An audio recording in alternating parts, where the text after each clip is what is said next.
Assalomu alaykum va rahmatullohi va barakatuh. Abdumuttalib mana Bekzod bilan kelgan. Bekzodga hozir men master klass ko'rsataman. Mana ushlab turing Bekzod. Mana yaqin olasiz mana. Bismillahirrohmanirrohim. Mana buni somsa. Somsa ish mavda bo'ladi. Mana bu Jizzax somsa. Sho'rvasi to'kilib ketibdi. Ofitsiantlarim to'kib yuboribdi. Mayli ishlasa qilmaydi. Hali ichi ham to'lib yotibdi hali.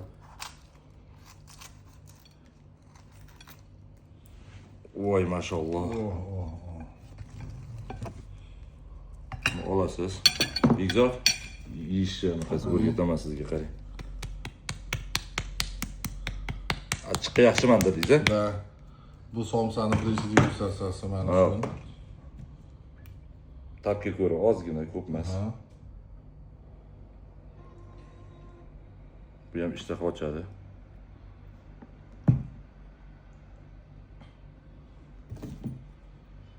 Bekzod olmasin. Siz usta bo'lib ketsak. Men sizga shunaqa narsa tayyorlab beraman.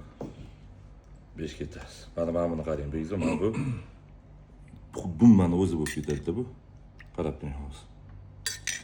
Buni o'sh vilkiz mamiydi. Mana qarang. Yo'q, ketadi hozir. Sel bo'lib ketadi ekan. Bo'ldi mana. Ko'rdingizmi? Lekin rostlagan master klass bo'ldi. Bu anaqa tag'inab tandirda hozir chiqqan somsa. Bu tandirdan chiqqandan keyin 3 soat, 4 soat, 5 soatgacha tandirda osilib turganda ichidagi go'sht bor, tushun bo'lib ketadi. Sizga prosta hozir uzilgani keldi. Biz shu somsani o'zi ataylar yegani keldik aka. Men bu o'zini bulyoni, bulyon ham so'raylar, kelib turib bulyon ham beringlar deylar. Bu bulyon anaqa bilan suv olgan buqalarimni anaqalar ragu, ili suvilari bilan bedana qaynagan uni ichida. Mana yaqin olib keling, mana yaqin olib keling.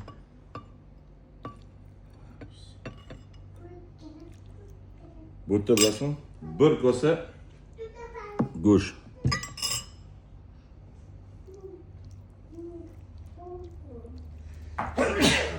Yorqin kollo. Yaqin olib keling, mana buniki yaqin olib keling. Mana boyaga ezilgan yog'i mana bunaqa. Mana bunaqa sho'rva bu. Bosingizlar, kelinglar ulfatlar choyxonasida. Jizzax somsa.